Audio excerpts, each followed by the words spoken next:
Doctor Shafiq ভাই জেলে 1 বছর জেলের থেকে যখন আসতেছিলেন, তখন আল্লামা বিদায় নিচ্ছেন। উনি তখন সেক্রেটারি জেনারেল, সাইদি সাহেবকে জড়ো করে ধরছেন। শফিক ভাই বলতেছিলেন, আমি যখন সাইদি সাহেবের কে ধরলাম, সাইদি সাহেবের হাড়ের মধ্যে আমার আঙুল ঢুকে গেছে। মানুষটা এত সুখে গেছে, আলহামদুলিল্লাহ। কিন্তু আল্লাহ তো ওনাকে বাঁচিয়ে রেখেছিলেন এবং মুস্কি হাসি দিয়ে বিদায় নিয়েছে। কি বলেন? আল্লামা সাইদিকে বলা হয়েছিল রিমান্ডে নিয়ে যে আপনি আপনার নামে একটা দল করেন। আল্লামা সাইদি বলেছিল, আমার দলের সদস্য আমি ছাড়া আর কেউ এই দলের সদস্য হবে না। তাই আমি যে জায়গায় আছি ওইটাই আমার ঠিকানা। কত বড় দৃঢ়তার পরিচয় দিয়েছে বলেন। ইমানের পরীক্ষা গত 18 বছরে যা হয়েছে, ইমানের পরীক্ষা কত কঠিন হয় এটা তো আল্লামা সাইদি দেখিয়ে দিয়ে গেছে।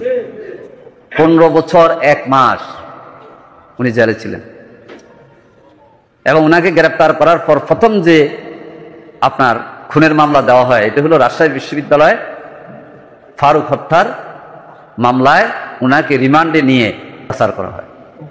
1 থানার ওসি ফোন ধরাই দিলাম, আমি কথা বললাম, উনি বলতেছিলেন, হালিম ভাই আমরা তো উম্মার দিক থেকে এক,